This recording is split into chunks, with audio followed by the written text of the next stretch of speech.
La parole est à Monsieur le Président Pancher pour le groupe LIOT.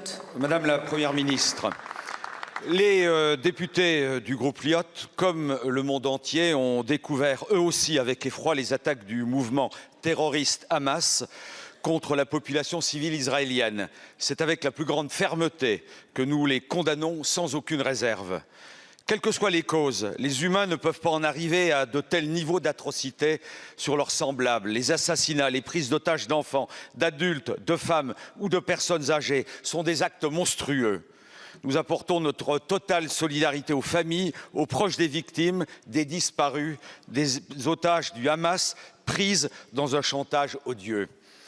Il s'agit pour la représentation française et pour les responsables politiques que nous sommes de faire preuve de responsabilité et de dignité dans notre expression, loin de toute querelle politicienne.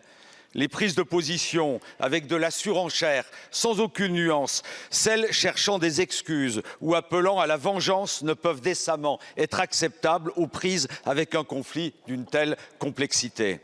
Nul ici ne peut régler ses comptes avec d'autres, car ce serait une offense aux victimes et à ceux qui continuent de souffrir, ceux qui sont dans l'angoisse d'un enfant ou d'un parent disparu et qui craignent pour leur vie. Je le dis avec solennité, il est essentiel que nous donnions tous une autre image que celle que nous voyons parfois dans cet hémicycle.